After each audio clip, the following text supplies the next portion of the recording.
आज हम लोग इस वीडियो के थ्रू क्वेश्चन कंप्लीट करने वाले हैं। ठीक है, तो क्वेश्चन क्या है पहले मैं आपको बता दूं। एग्जैक्टली क्वेश्चन में आपको दिया है सिद्धि परचेज मशीनरी 2 लाख रुपीज। और कब खरीद रहे हैं हम लोग मशीनरी? एग्जैक्टली 1 अप्रैल 2015 को हम मशीनरी परचेज कर रहे हैं। ठीक है, डेप्रिसिएशन वहां पे बोला जा रहा है कितना परसेंट लगाना है? 10% डेप्रिसिएशन लगाना है। और किस पे लगाना है? Original cost. मैंने आप लोग को कल बताया था एग्जैक्टली कि ओरिजिनल कॉस्ट मतलब क्या होता है? स्ट्रेट लाइन मेथड है। तो इसका मतलब ये स्ट्रेट लाइन मेथड का फॉर्मूला यूज करना है। नाम कभी कभी आपको बदल कर देंगे तो आपको उसके लिए टेंशन बिल्कुल भी लेना नहीं है। ठीक है, कंसेप्ट तो वही रहेगा। अच्छा, 2 लाख का मशीनरी खरीदा, 10% डेप्रिसिएशन लगाना है, हर साल लगाना है। और आपको कितने साल का बनाना है? नीचे आपको देखो यहाँ पे लिखा हुआ है 2015 से लेकर 16 तक, 16 से लेकर 17 तक और 17 से लेकर 18 तक। ये 3 सालों के लिए आपको ड्रॉ करना है मशीन अकाउंट और डेप्रिसिएशन अकाउंट भी। इसके पहले हमने जो क्वेश्चन किया था उसमें सिर्फ मशीन अकाउंट सीखा था। आज इस क्वेश्चन में हम लोग दोनों अकाउंट सीखेंगे, मशीन अकाउंट भी और डेप्रिसिएशन अकाउंट भी। ठीक है, तो ये क्वेश्चन क्लियर है। 2 लाख का मशीन खरीदा है तो खरीदने की एंट्री आ जाएगी। इवन इसमें जर्नल एंट्री भी पूछा है, तो जर्नल एंट्री में आपको ओरली कराऊंगा और एक साइड में लिख भी दूंगा, तो चाहे आपको कोई भी दिक्कत ना हो। अब आते हैं क्वेश्चन के फॉर्मेट पे। तो क्वेश्चन लिख लेना है। ठीक है, मतलब फर्स्ट क्वेश्चन ही है एग्जैक्टली इलस्ट्रेशन नंबर 1। तो क्वेश्चन आप लिख लोगे आराम से, कोई इश्यू नहीं है। और उसके बाद फॉर्मेट पे आएंगे हम लोग सीधा। फॉर्मेट क्या है वो देख लेते हैं। फॉर्मेट जैसे आपको कल बताया था, नॉर्मल फॉर्मेट ही आपको बनाना है। तो सबसे पहले आप मशीन अकाउंट बना लोगे। ठीक है, मशीन अकाउंट नॉर्मली जैसा फॉर्मेट है वही रहेगा, उसमें कोई चेंजेस नहीं है। ठीक है, तो मशीन अकाउंट के अलावा हमें सर कौन सा अकाउंट बनाना था? एक डेप्रिसिएशन अकाउंट भी वहां पे बोला गया है, तो डेप्रिसिएशन अकाउंट भी आपको बनाना पड़ेगा। ठीक है, तो चलो मैं यहां पे फॉर्मेट बना रहा हूं, तब तक आप लोग भी फॉर्मेट बना लो। क्वेश्चन बहुत आसान है, इसमें जरा सा भी आपको ट्विस्ट दिया हुआ नहीं है। अगर ट्विस्ट होता तो फिर दिक्कत होती थोड़ी बहुत। अभी ट्विस्ट वाले क्वेश्चन शुरू ही नहीं हुए हैं। ठीक है, इसलिए आपको टेंशन लेना बिल्कुल भी नहीं है। तो डेट हो गया, पर्टिकुलर हो गया, और एक और कौन सा कॉलम होता है? अमाउंट। फिर से डेट, फिर से पर्टिकुलर, और फिर से अमाउंट आपका कॉलम आ जाता है। ठीक है, तो ये आपका फॉर्मेट लगभग तैयार हो चुका है। आप लोगों का कितना हुआ एक बार चेक कर लो। ठीक है, फॉर्मेट तो बनाना पड़ेगा भाई जल्दी जल्दी, क्वेश्चन अगर करना है तो, है कि नहीं? और सर करना तो पड़ेगा ही, क्योंकि जब तक आप लोग प्रैक्टिस नहीं करोगे तब तक आपको क्वेश्चन आएगा नहीं। ठीक है, तो ये तो मेरा मशीन अकाउंट बन चुका है। मशीनरी अकाउंट आपका तैयार हो चुका है। वहां पे हेडिंग डाल देते हैं हम लोग। एक तो है कौन सा? डेट। यहां पे आ जाएगा आपका पर्टिकुलर, यहां पे आपका अमाउंट है, फिर से डेट है, फिर से पर्टिकुलर, और फिर से अमाउंट का कॉलम आ जाता है। ठीक है, और ऑफ कोर्स आपको पता है ये कौन सी साइड है? ये डेबिट साइड है। और ये कौन सी साइड है भाई? ये है क्रेडिट साइड। ठीक है, तो ये तो आपका फॉर्मेट रेडी है। क्वेश्चन हम ऑलरेडी देख चुके थे कि परचेज किया है 2 लाख का मशीन, 1 अप्रैल को खरीदा है। और मेरे ख्याल से ईयर कौन सा था? 1 अप्रैल 2015 को मशीन खरीदी गई है। ठीक है, तो 15 को मशीनरी खरीदी गई है, तो एंट्री क्या बनेगी भाई? एंट्री आपकी बन जाएगी machine account debit, machinery account debit to. Of course क्या आपने कैश में खरीदा, बैंक में खरीदा, वो देखना पड़ेगा वहां पे। जनरली हम लोग बैंक ही लिखते हैं, बड़ी अमाउंट रही तो ऑफ कोर्स आपको बैंक लिखना है। अगर स्पेसिफिकली तरीके से क्वेश्चन में लिखा है ऑन कैश तो ऑफ कोर्स आप कैश लिखोगे। अगर आपको कैश और बैंक मेंशन नहीं है तो आपको बैंक लिखना हमेशा पड़ेगा। ठीक है, तो 2 लाख रुपए का आपने मशीन खरीदा। और अच्छा, डेट जो है वो डेट डाल दोगे। यहाँ पे मैंने फर्स्ट लिखा है तो आपको डेट लिखना चाहिए, कौन सी? 1 अप्रैल 2015। अच्छा, जो जर्नल एंट्री पास करोगे वो जर्नल एंट्री के फॉर्मेट में होना चाहिए। ठीक है, जर्नल एंट्री का फॉर्मेट बनाकर आपको करना है, क्योंकि क्वेश्चन में बोला गया है कि जर्नल एंट्री भी पास करनी है। इसका मतलब उस पे भी मार्क्स होंगे। अगर क्वेश्चन मेंशन है तो ऑफ कोर्स आपको वही करना पड़ेगा। ठीक है, तो फर्स्ट एंट्री हमारी हो चुकी है मशीनरी खरीदने की। अब इसका लेजर इफेक्ट आपको करना है। तो सबसे पहले क्या करोगे भाई? मशीन को डेबिट करोगे, क्या नाम से? बैंक के नाम से।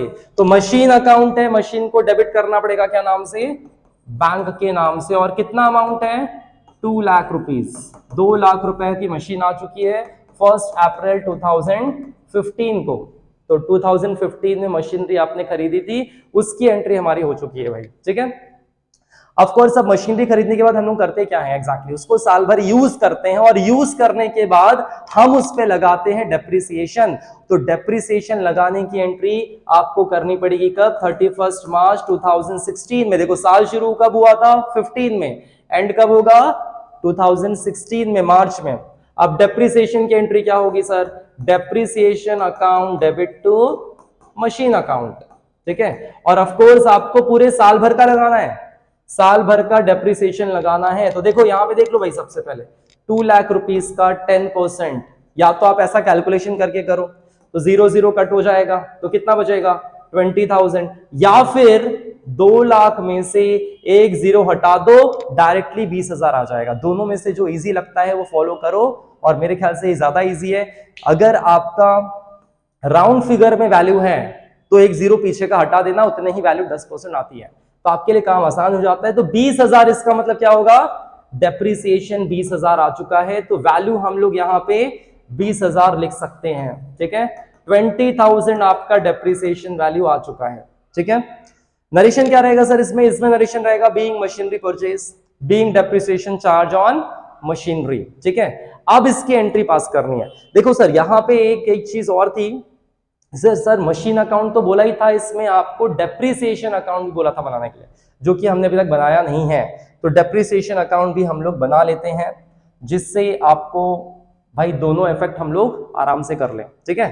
तो डेप्रिसिएशन अकाउंट में नेक्स्ट पेज पे बना देता हूं, चाहे आपको कोई भी दिक्कत ना हो। और उसकी भी एंट्री हम लोग ऑलरेडी पास कर चुके हैं, उसका इफेक्ट करना बचा है, लेजर का इफेक्ट करना जरूरी है भाई। अच्छा सर डेप्रिसिएशन का फॉर्मेट सर कैसा होगा, वैसे ही होगा सेम, उसमें कोई तब्दीली नहीं है। डेप्रिसिएशन का अकाउंट भी ऑफ कोर्स सेम ही होता है, उसमें भी सेम फॉर्मेट बनता है, date particular amount, date particular amount. तो यहाँ पे मैं बना रहा हूं, आप लोग अच्छे से देख लो, उसके बाद उसको बना लो। वैसे मशीनरी का जो लेजर बना है उस जैसा ही बनाना है भाई, सेम वैसा ही है, कोई फर्क नहीं है, ठीक है। तो ये आपके पास लगभग अब तैयार होता हुआ कौन सा अकाउंट है भाई, डेप्रिसिएशन अकाउंट है, ठीक है। तो डेप्रिसिएशन अकाउंट भी बन चुका है। हेडिंग डाल देते हैं भाई डेप्रिसिएशन अकाउंट, और यहां पे भी ऑफ कोर्स आप सारे कॉलम को लिख दो, डेट पर्टिकुलर, ठीक है, उसके बाद अमाउंट, फिर से डेट, फिर से पर्टिकुलर, और उसके बाद फिर से अमाउंट, ठीक है। ऑफ कोर्स ये साइड आपकी डेबिट होगी और ये साइड आपकी क्रेडिट हो जाएगी, ठीक है। डेप्रिसिएशन का फॉर्मेट बना लोगे, देख लो एक बार, और आप लोग वैसे ही बनाना है, कोई डिफिकल्ट टास्क नहीं है। अब मैं वापस आता हूं डेप्रिसिएशन की एंट्री पे, हम लोग देखते हैं डेप्रिसिएशन को डेबिट करना है। देखो डेप्रिसिएशन की बात आ गई, डेप्रिसिएशन को डेबिट करना है क्या नाम से, मशीन के नाम से। तो डेप्रिसिएशन को डेबिट करना है क्या नाम से, मशीन के नाम से, ठीक है। और कितना था सर अमाउंट 20,000 रुपए, और डेट क्या थी 31 मार्च 2016, 15 से लेकर 16 तक। तो डेप्रिसिएशन का हमने एंट्री पास कर लिया है, फटाफट लिखते चलना भाई, ठीक है। और मशीन को क्रेडिट करना है क्या नाम से भाई, इसके बुक में इसका नाम, इसके बुक में इसका नाम, यही तो करते हैं। डेप्रिसिएशन के बुक में मशीन का नाम, तो मशीन को क्रेडिट करना है क्या नाम से, डेप्रिसिएशन के नाम से। तो मशीन को क्रेडिट करेंगे डेप्रिसिएशन के नाम से, और अमाउंट कितना रहेगा वही 20,000, और डेट रहेगी 31 मार्च 2016। देखो फर्स्ट ईयर खरीदा था, खरीदने की एंट्री हो गई, डेप्रिसिएशन की एंट्री हो चुकी है। अब इस ईयर को क्लोज करना है। इस ईयर को क्लोज करने के लिए क्या करोगे, 2 लाख रुपए यहां पे एंड हो जाएगा, ऐसा क्लोजिंग दिखाना है, और नीचे 2 लाइन भी खींचनी पड़ेगी भाई, ठीक है। और 2 लाख में से देखो 2 लाख में से 20,000 का आपने एसेट यूज कर लिया। अच्छा 20,000 का यूज कर लिया, मतलब अब कितने का बचा एसेट आपके पास, 1,80,000 का एसेट आपके पास बचा है। बैलेंस कैरिड डाउन इसको लिख दोगे। तो भाई सिंपल है, बहुत आसान, कुछ भी डिफिकल्ट टास्क इसमें नहीं है। 2 लाख का खरीदा था, 20,000 का यूज किया, बच गया 1,80,000, राइट है सर। फर्स्ट ईयर कंप्लीट होने के बाद जो फर्स्ट ईयर का क्लोजिंग होता है वो नेक्स्ट ईयर का क्या बन जाता है, ओपनिंग। फर्स्ट ईयर की क्लोजिंग नेक्स्ट ईयर की क्या बन जाती है, ओपनिंग। तो इसको क्या लिखते हैं हम लोग, to balance brought down 1,80,000 rupees, ठीक है, और 1 अप्रैल 2016। और बातें मत करो भाई, मुझे पता है आप लोग कंटिन्यू बातें करते रहते हो, तो बातें नहीं करना है, क्लास में चुपचाप से ध्यान देकर लिखना है, जर्नल एंट्री पास करनी है, जो डाउट है वो पूछना है, ठीक है, लेकिन पूरे अच्छे से सॉल्व करना है, ठीक है। चलो, तो सेकेंड एंट्री हो चुकी है हमारी, फर्स्ट ईयर हमारा कंप्लीट हो चुका है, सेकेंड ईयर पे हम लोग ऑलरेडी आ चुके हैं। सेकेंड ईयर जब आ चुके हो, लेकिन सर सेकेंड ईयर करने के एंड करने के पहले एक और एंट्री आती है, मैंने आपको बताया था कि डेप्रिसिएशन अकाउंट को हम लोग प्रॉफिट एंड लॉस में ट्रांसफर करते हैं, उसकी एंट्री भी लिखनी पड़ेगी। तो एंट्री क्या होगी? Profit and loss account debit to depreciation account. ये क्या कर रहे हैं हम लोग? देखो, ये एसेट खरीदने की एंट्री थी, ये डेप्रिसिएशन चार्ज की एंट्री है, ये डेप्रिसिएशन को प्रॉफिट एंड लॉस में ट्रांसफर करने की एंट्री। तो जितना अमाउंट यहां लिखा होगा वही यहां लिखना है। तो सर कितना है? 20,000 आपको पीएनएल अकाउंट में ट्रांसफर करना पड़ेगा। अब देखो क्या हो रहा है, डेप्रिसिएशन को क्रेडिट करना है क्या नाम से? पीएनएल के नाम से। तो डेप्रिसिएशन अकाउंट पे आ जाते हैं, क्रेडिट साइड में क्या नाम से लिखना है? By profit and loss account, और उतना ही अमाउंट रहेगा जितना है, और ईयर भी वही रहेगा, ईयर में भी कोई चेंजेस नहीं है। 31 डेट भी, इसका मतलब डेट और ईयर दोनों, और इसको भी क्लोज कर दो। सेकेंड ईयर मतलब first year, sorry, first year आपका पूरी तरह से कंप्लीट हो चुका है, ये भी कंप्लीट हो गया। और सर इसमें कोई बैलेंस कैरिड डाउन नहीं है, ध्यान देना, इसमें कहीं भी कोई बैलेंस कैरिड डाउन नहीं, तो ऐसा कैरी फॉरवर्ड मत करना। बैलेंस कैरिड डाउन रहता है तो कैरी फॉरवर्ड होता है, यहां तो दोनों टैली हो चुके हैं, बैलेंस कुछ भी आया नहीं है, इसलिए यहां पे कुछ भी ट्रांसफर होगा नहीं, इसका ध्यान रखना। तो देखो, ये फर्स्ट ईयर का ये भी आपका क्लोज हो चुका है, तो ये तो क्लियर हो गया सर। अब आगे बढ़ो, फर्स्ट ईयर कंप्लीट होने के बाद क्या होगा? सेकेंड ईयर भी आप क्या करोगे? मशीनरी को यूज करोगे। सेकेंड ईयर भी ऑफ कोर्स आप डेप्रिसिएशन लगाओगे, ठीक है। तो सेकेंड ईयर की एंट्री, अब देखो मैं यहां पे से लाइन खींच देता हूं, ठीक है। लाइन खींचने से क्या होगा? यहां से आपका सेकेंड ईयर शुरू हो गया, ये दिखाने के लिए। अब सेकेंड ईयर कब से, देखो कब से कब होगा?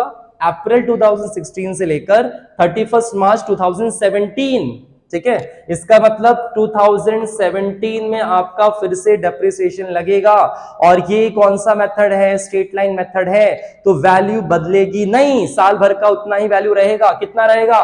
20,000 रुपए ही रहेगा। एंट्री भी यही आएगी, बस डेट बदल गई। एंट्री यही लिखनी है, एंट्री लिखनी पड़ेगी भाई, सभी को लिखना है, सबकी रजिस्टर चेक करूंगा मैं आने के बाद, ठीक है। तो एंट्री लिखनी पड़ेगी, डेप्रिसिएशन अकाउंट डेबिट टू, फिर से वही एंट्री मशीन अकाउंट, और अमाउंट भी उतना ही रहेगा 20,000 रुपीज, ठीक है। नरेशन भी वही रहेगा, being depreciation charge for second year. अब देखो डेप्रिसिएशन की एंट्री हो चुकी है, ध्यान रखना सभी लोग, ध्यान दो इधर, सभी बोर्ड पे पूरा फोकस रखो, समझ लो, पहले लिखने की घाई बिल्कुल भी मत करो, पहले समझना जरूरी है, ठीक है। डेप्रिसिएशन को डेबिट करना है क्या नाम से? मशीन के नाम से। तो डेप्रिसिएशन को डेबिट करेंगे क्या नाम से?